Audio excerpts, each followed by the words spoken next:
오늘은 말씀 제목은 회개는 신앙생활의 필수입니다 라는 제목으로 오늘 말씀을 증거하도록 하겠습니다. 오늘 옆 사람과 인사하겠습니다. 오늘도 수고 많으셨습니다. 그리고 오늘 제목 말씀처럼 회개는 신앙생활의 필수입니다. 감사합니다. 다짜고짜 본론으로 제목을 말씀드렸습니다. 지난 8월 23일부터 24일까지 청년부 이렇게 수련회를 은혜 가운데 잘 마쳤습니다. 성도님들이 보이지 않게 기도해 주시고 후원을 해 주셔서 은혜스럽게 잘 마쳤다고 생각이 듭니다. 근데 의도치 않게 이제 그 청년부 수련회 주제가 다시 복음 앞에였거든요.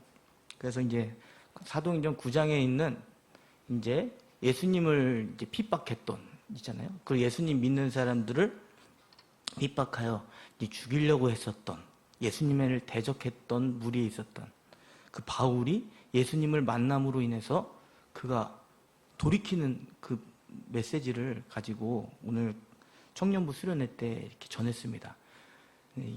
예수님께서 바울을 강권적으로 만나 주시니까 바울이 먼저 깨달았던 것은 무엇이냐면 예수님을 핍박했던 자기의 죄된 모습이었죠. 그리고 죄된 모습을 깨달은 다음에 그가 했던 것은 회개하는 시간이었어요. 그리고 주님을 위해 살기로 작정하는 그런 시간들을 보내는 것을 보았습니다. 이렇게 우리가 예수님을 믿게 된 이후에는 회개가 필수라는 것을 우리가 알게 됩니다. 왜 그렇습니까? 우리가 하나님과 함께하게 되고 죄 용서함을 받았다고 한다면 우리는 죄의 모습으로 살 수가 없는 것이죠. 그런데 우리는 실패할 때가 많잖아요. 하나님 앞에, 사람 앞에 내가 옳은 삶을 살았을까? 이런 부분을 점검하고 처음엔 열심히 살아가다가 우리가 실패할 때가 너무 많은 것 같아요. 그러면서 점점 우리가 하나님께 회개하는 그런 모습들이 이루어지는 것을 보게 됩니다. 우리가 분명히 알아야 될 것은 예수 그리스도께서는 우리의 죄의 모든 문제를 위해서 십자가에 못 박혀 죽으셨어요.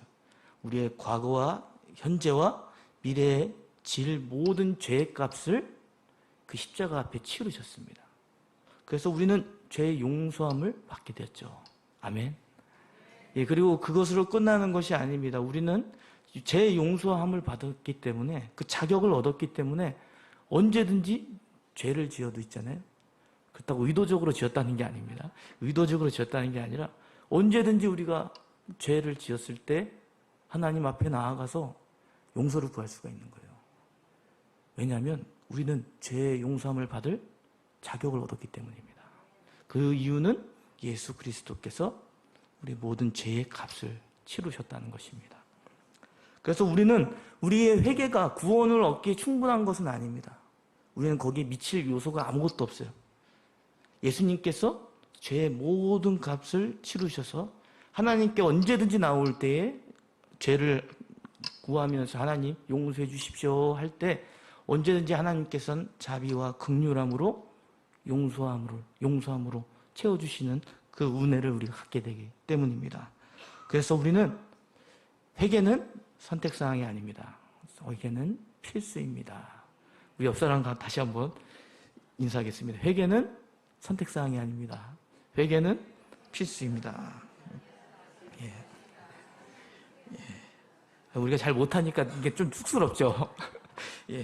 그럼에도 불구하고 우리에게 주시는 메시지이기 때문에 우리가 전해야 될 것 같습니다.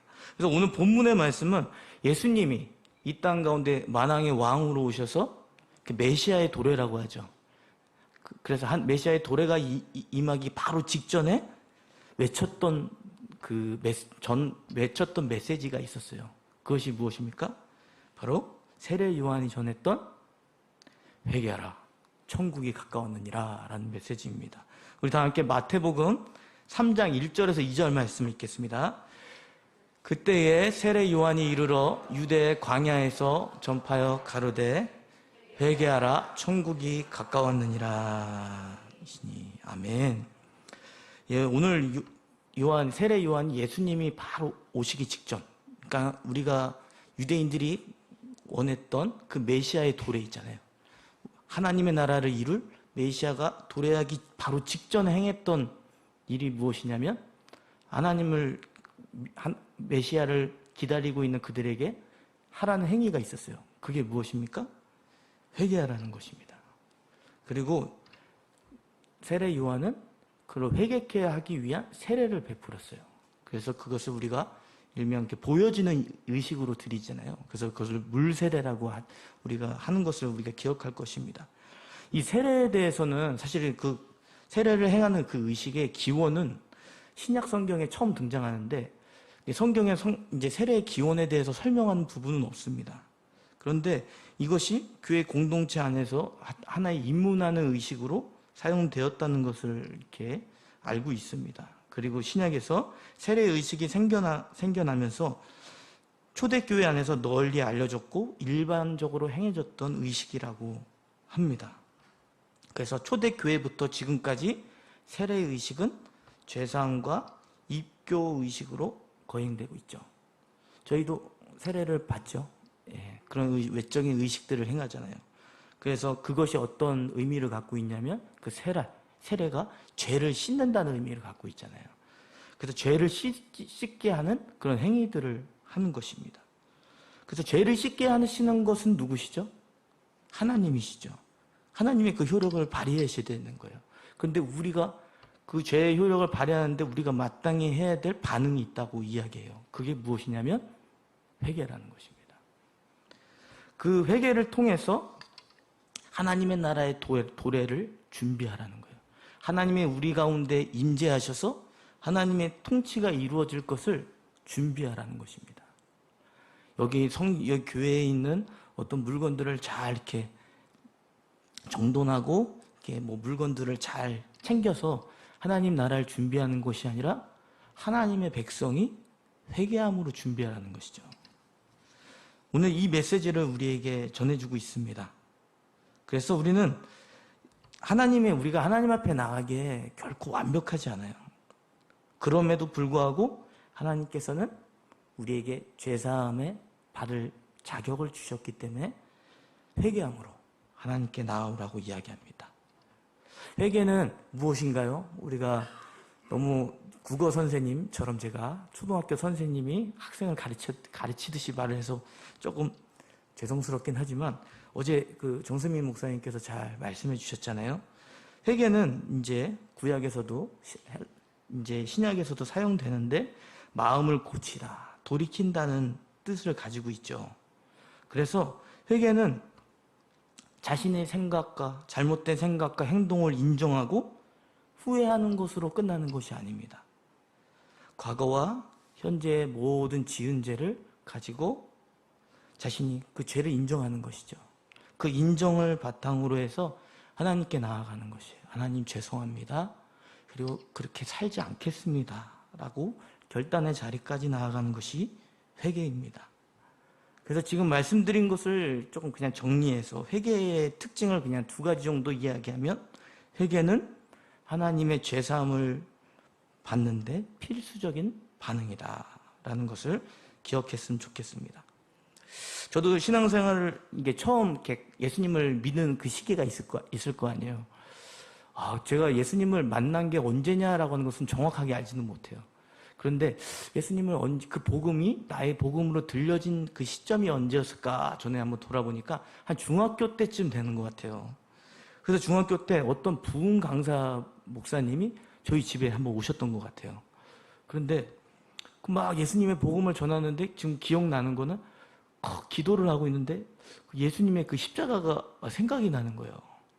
근데 그 십자가에서 막 흘리시는 것들이 나를 위해서 죽었다고 생각하니까 확 눈물이 나더라고요. 제가 뭘 알았겠어요. 그때 한 중학생 정도 됐을 테니까 얼마나 말씀을 또 읽었으며 얼마나 깨닫는 은혜가 있었겠습니까? 근데 그걸 다 깨닫는 가운데 마음에 그런 돌아섬이 있더라고요. 하나님 너무 감사해서 내가 하나님 이렇게 제가 이제 죄된 모습으로 살지 않겠습니다라고 이렇게 고백했던 것 같아요. 근데 시간이 지나니까요 어느 순간 그런 순수한 마음이 사라지더라고요. 왜 그렇습니까? 습관적으로 죄를 지니까요 이제 2번, 3번 지니까 하나님도 눈 감아 주시겠지 하는 생각이 드는 거예요. 그래서 제가 알고 계시다시피 다 알고 계실 것 같아서 말씀드리는 건데, 뭐 소개하려고 그런 것은 아닙니다. 제가 11월 23일에 결혼을 하게 됐습니다. 결혼을 하게 됐는데, 이 여자친구분과 짧게 연애를 했어요. 그리고 임팩트 있게 빨리 결정을 하고, 자, 이미 이제 결정을 했으니까 이제는 뒤를 돌아보지 말자. 서로 연약함은 그냥 인정하고 가자. 뭐 이렇게 하면서 진행을 했어요. 그런데 확실히 갈등이 있더라고요. 이렇게 준비해 가면서 서로 결혼 준비를 하면서 갈등이 일어나는데, 제가 여자분을 의도치 않게 잘못하는 부분들이 있잖아요. 그런데 지금도 그런데라고 얘기하는데, 이제 그 친구한테 미안해. 잘못한 건 미안해. 그런데 사실은 내가 이런 것 때문에 그런 거야. 자꾸 그런데를 붙이더라고요. 그래서 그 여자분이 그러더라고요. 우리 그런데라고 붙이지 말고 잘못했으면 그냥 미안하다. 내가 그렇게 안 할게. 여기서 끝내자. 그런데 하지 말자. 그런데 또 그런데가 나오는 거예요, 이게. 이게 인정이 잘 안 되나 봐요. 제가 핑계를 대나 봐요, 이게. 이렇게 제가 결혼을 준비하면서 저의 이게 모습을 바라보니까 인정하는 게 쉽지 않더라고요. 하물며 우리가 하나님께 우리의 죄를 인정하고 다른 사람에 의해서 그랬든 어찌됐건 간에 우리가 순수하게 하나님, 제가 이걸 잘못했습니다. 이유를 막론하고 제가 이렇게 한 거 잘못했고 용서해 주십시오. 이런 순수한 마음들이 우리의 삶의 모습에 사라지고 있다는 생각이 듭니다. 이렇게 우리가 사라질 수는 있어도 그 방향은 놓치지 말아야 되잖아요. 하나님께 마땅히 해야 될 필수 요소를 놓치지 말았으면 좋겠습니다. 그래서 회개는 죄사함을 받기에 필수적인 우리가 반응이다라는 것을 잘 기억하셨으면 좋겠습니다. 두 번째는, 회개는 우리 삶의 모든 영역에서 시작되는 거예요. 그냥 뭐 예배 자리에 한번 와서요, 생각나는 거 있잖아요. 어쩌다 복권 당첨되듯이 맞다 하고, 하나님 제가 그거 잘못했네요, 용서해 주세요. 이런 게 아니에요. 우리의 삶의 영역에서 하나님과 임재할, 그러는 하나님과 동행하면서 내가 삶의 모든 영역에서 잘못한 것들을 점검하고 그것도 하나님께 아뢰는 것이죠. 여러분은 그렇다고 믿으시죠? 그래서 우리가 잘 알고 계시는 로이드 존슨 목사님은 그 회개라는 그 저서를 썼어요. 근데 그 회개에 대해서 이렇게 고백하시더라고요. 회개하지 않는 사람이 그리스도인이 된 적은 없습니다. 당신의 삶에 회개의 특징이 나타나지 않는다면 그리스도인이라는 이름표를 떼어버리는 것이 낫습니다. 이렇게 굉장히 통찰력 있는 메시지를 주시더라고요. 여러분은 여러분의 모든 삶의 자리에서 회개의 특징들이 나타나시나요? 하나님께 돌이키면서 내가 사소한 것까지 하나님께 나와, 하나님 잘못했습니다. 제가 이렇게 하지 않겠습니다. 이런 모습들이 있나요? 그런 모습이 없다면 로이드 존슨 목사님이 말씀하신 것처럼 그 이름표를 떼라. 그냥 어디 가서 예수님 믿는다 소리 하지 마라. 이 강렬한 메시지를 우리에게 전해주고 있는 것을 보게 됩니다. 이렇게 우리의 회개는 우리가 마땅히 하나님께 나아가는 데 있어서 필수적인 반응이다.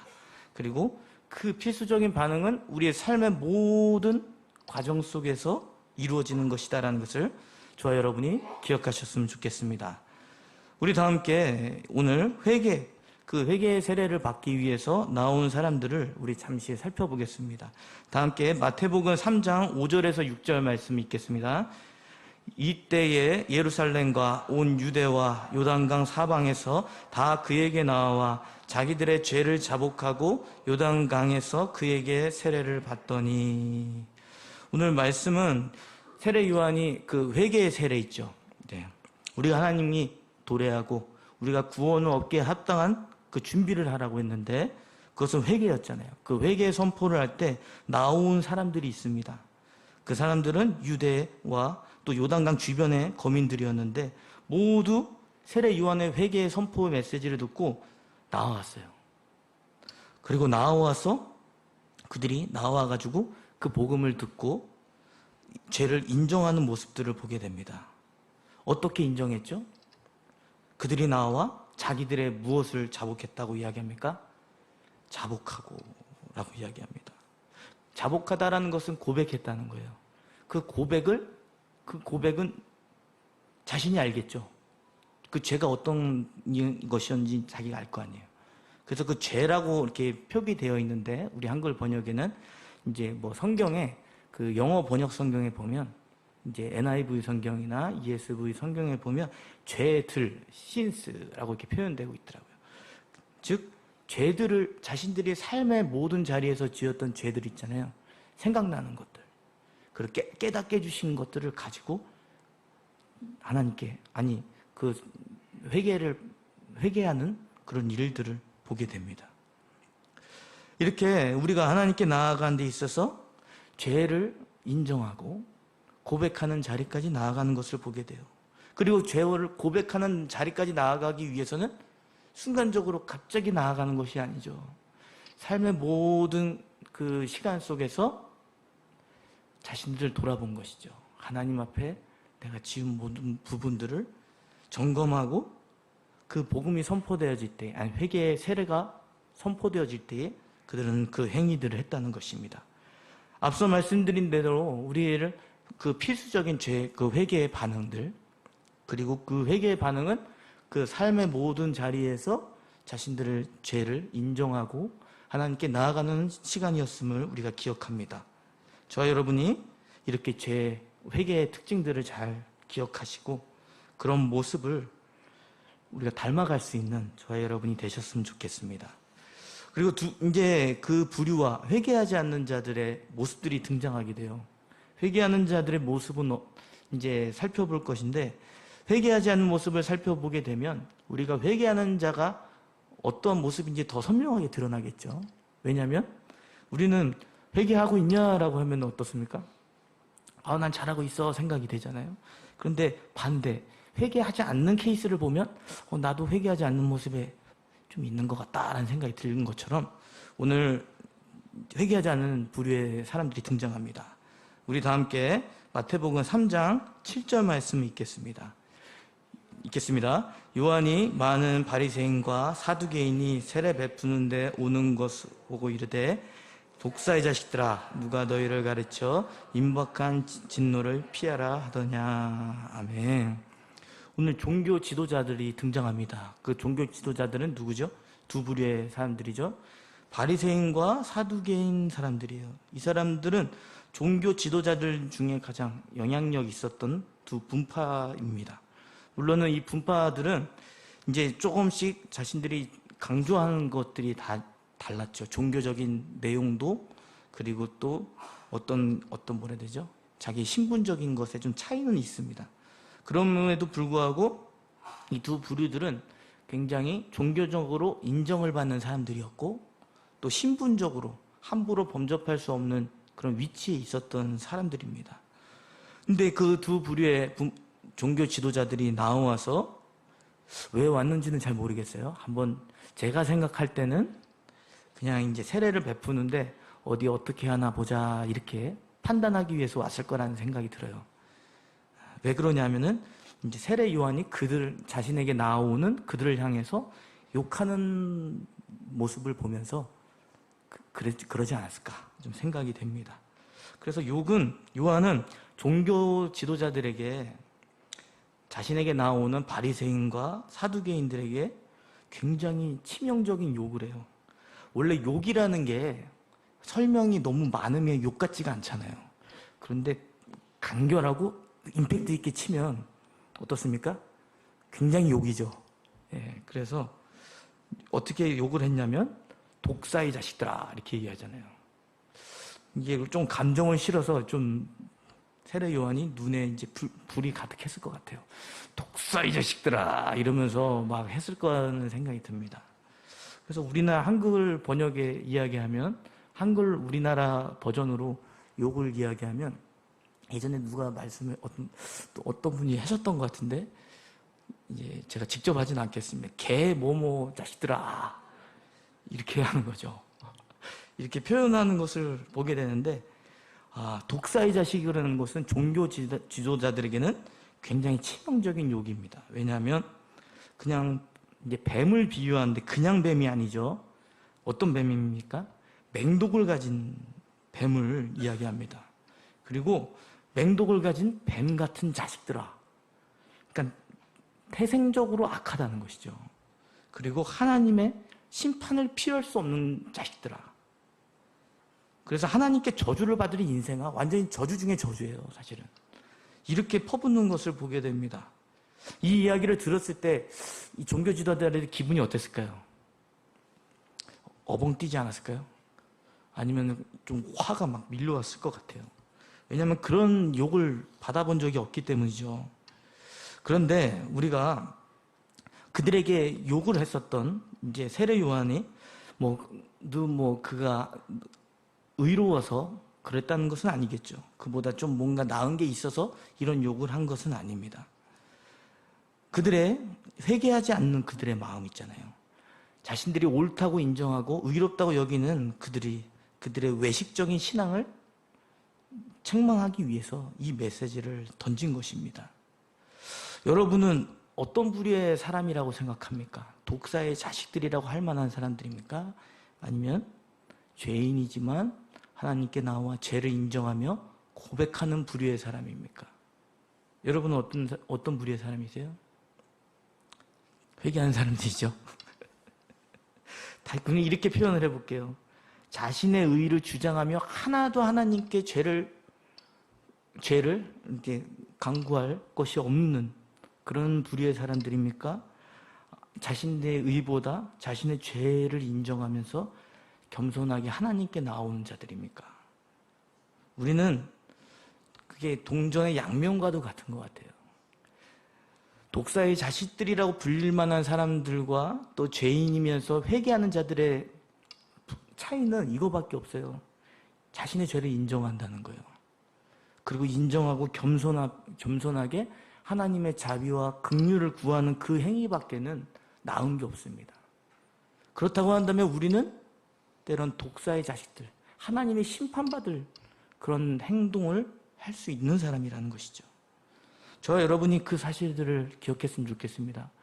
결코 우리는 바리새인들이 욕먹었던 독사의 자식들이라는 그 욕을 받기에 자격이 없는 사람들은 아닙니다. 우리는 분명히 그런 욕을 받을 만한 그런 행동을 하는 사람들이죠.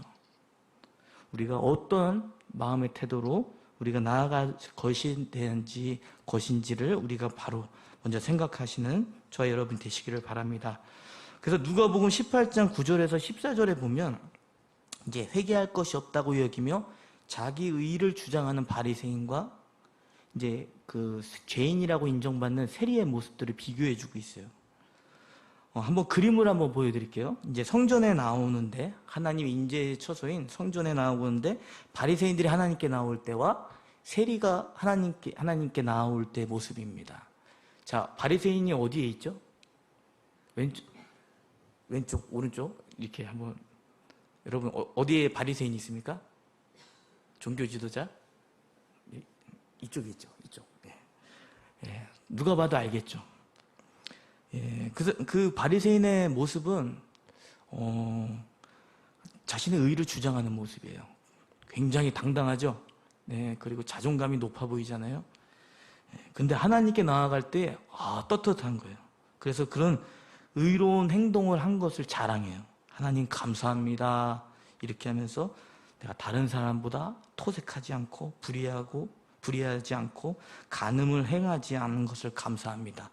그런데 그 무엇보다도 죄인으로 취급받는 저 세리보다 제가 낫게 하심을 감사합니다. 라고 고백합니다. 그런데 세리는 어떻게 표현합니까? 엎드려 절해서요. 자신이 죄임을 인정하고 하나님께 구하는 거예요. 하나님의 자비와 긍휼하심을 구하는 모습을 보게 됩니다. 이렇게 낮은 마음으로 하나님께 나와서 하나님, 저는 하나님의 심판을 면할 수 없는 존재입니다. 그래서 이 용서함을 가져다 주시는 하나님께 나올 수밖에 없습니다. 하나님, 용서해 주십시오. 제가 하나님께 긍휼함을 얻고 싶습니다. 이렇게 나온 자입니다. 그러니까 예수님께서 이 두 부류의 사람을 보면서 평가하셨어요. 세리는 의롭다 여김을 받았고요. 이 바리새인은 의롭지 않다. 그러니까 구원받은 자의 모습은 이런 자의 모습이어야 된다. 회개하며 하나님께 나와 자비와 긍휼을 구하는 자여야 된다는 것을 우리에게 알려주고 있습니다. 이렇게 우리는 바리새인이 모습을 알 수가 있어요. 그들의 외적인 모습들은 굉장히 거룩해 보이고 의로울 수 있어요. 그런데 우리가 마음의 태도를 분명히 살펴야 될 줄 압니다. 그래서 그들에게는 자랑하지 말라고 했어요. 그들이 갖고 있는 아브라함이 그들의 조상이라고, 너의 신분을 자랑하지 말고 너의 종교적인 특권, 네가 하나님의 율법을 받았다고 해서 그 율법이 너에게 자랑거리가 되지 않는다는 거예요. 그래서 그들에게 책망하시면서 이런 말씀을 하십니다. 우리 마태복음 3장 8절 말씀을 읽겠습니다. 그러므로 회개에 합당한 열매를 맺고. 아멘. 회개에 합당한 열매가 어떤 것인지는 잘 모르겠습니다. 그런데 회개에 합당한 열매 그 모습은 알 것 같아요. 그것은 자신의 죄를 인정하고 하나님께 나와 겸손하게 하나님의 자비와 긍휼을 구했던 세리의 모습을 통해서 알 수 있습니다. 그래서 세리를 통해서 하나님께서는 하나님 주시고자 하는 은혜를 부어주실 것이고, 그를 통해서 하나님의 나라를 확장하는데 그 일들을 감당해 나가시겠죠. 저와 여러분이 회개에 합당한 열매를 맺으셨으면 좋겠습니다. 그것은 환경의 변화가 아닙니다. 좋은 조건이 아니에요. 우리의 마음의 변화예요. 그것은 우리 마음에서 죄를 인정하고 하나님께 구하면서, 하나님, 제가 이렇게 살 수 없습니다. 내가 예수님의 그 십자가의 공로를 제가 믿는데 이렇게 살 수는 없습니다. 하나님, 용서해 주십시오. 그리고 제가 이렇게 살지 않겠습니다. 라고 나아가는 것입니다. 저와 여러분이 그 모습을 가지고 회개에 합당한 열매를 맺으시기를 바랍니다. 이렇게 회개에 합당한 열매를 맺게 됐을 때에는 그 필수적인 요소가 있게 되면 하나님의 나라가 도래하는 것을 체험하게 되는 것이죠. 아멘. 예, 하나님의 나라가 누구에게 어떠한 방식으로 임합니까? 유대인들은 그랬죠. 식민지 생활을 했잖아요. 특별히 이 2000년 전 당시에 로마의 황제의 지배를 받았어요. 그래서 식민지 생활을 했어요. 그래서 그들이 하나님을 구하면서 원했던 것은 무엇이냐면, 정치적인 메시아를 원했어요. 이 세상에서요, 그들이 피로를 채워주고 변화시킬 그런 개혁적인 존재를 원했어요. 근데 세상에 변화가 하나도 없습니다. 조금씩은 일어났죠. 하나님의 일을 위해서 일어나긴 했지만 본질적으로 변화된 게 별로 없어요. 저와 여러분의 삶을 보면 아시잖아요. 여러분은 예수님을 믿고 난 다음에 하나님의 나라가 임하는 어떤 외적 증거가 이 세상에서 많이 보이나요? 때로는 필요할 때 채워주시지만 그 목적을 위해서 하지 않으셨어요. 근데 분명하게 이야기하는 것은 하나님의 나라는 우리를, 하나님의 백성을 위한 것이에요. 하나님의 백성을 변화시키기 위한 일이라는 것이죠. 그래서 예수님을 믿고 죄사함의 은혜를 받고 마땅히 행해야 될 회개를 하는 자들에게는 하나님께서는 그들에게 하나님의 나라가 너희 가운데 임했다라고 말씀하고 있는 것입니다. 그들은 하나님의 나라가 무엇인지를 알고요, 하나님이 임재하심을 경험한 사람들이고, 하나님이 임재하심을 경험한 사람들이 있잖아요. 하나님의 다스림을 받게 되는 것이에요. 그것이 하나님의 나라가 임한 증거인 것을 저와 여러분이 기억하셨으면 좋겠습니다. 그래서 우리가 기도를 그렇게 했으면 좋겠어요. 하나님, 하나님의 나라가 이미 우리에게 주어졌습니다. 그럼 우리 가정이 회개하며 나아가게 해주십시오. 겸손한 마음으로 하나님께 고백하며 하나님의 긍휼하심을 구하며 하나님의 인도하심을 구하는 그 기도를 하셨으면 좋겠습니다. 그것이 예수 그리스도께서 이 땅 가운데 오셔서 이루고자 하셨던 하나님의 나라이기 때문입니다. 저와 여러분이 그 사실들을 잊지 않고 나아가시기를 바랍니다. 아멘. 오늘 말씀을 맺겠습니다. 회개는 신앙생활의 무엇이죠? 필수입니다. 우리가 회개의 모습을 놓칠 수는 있습니다. 그럼에도 불구하고 우리가 하나님께 나아가는 그 회개의 행위를 놓치지 않았으면 좋겠습니다. 우리가 나아갈 수 있는 것은 예수 그리스도의 십자가의 공로예요. 그리고 그 예수 그리스도의 의를 언제든지 붙잡고 자신의 죄를 자복하면서 나아갈 때에 그 붙드는 의를 보시고 하나님께서 뭐라고 하십니까? 용서해 주시는 것이에요. 그리고 영원한 구원의 길로 우리를 인도하신다는 사실들을 잊지 마시고 마땅히 우리가 누리는 그 자격을 함부로 남용해서 나는 회개하지 않아도 돼라고 이런 마음들이 생기지 않도록 저 여러분이 그 회개의 자리에 나갈 수 있기를 바랍니다.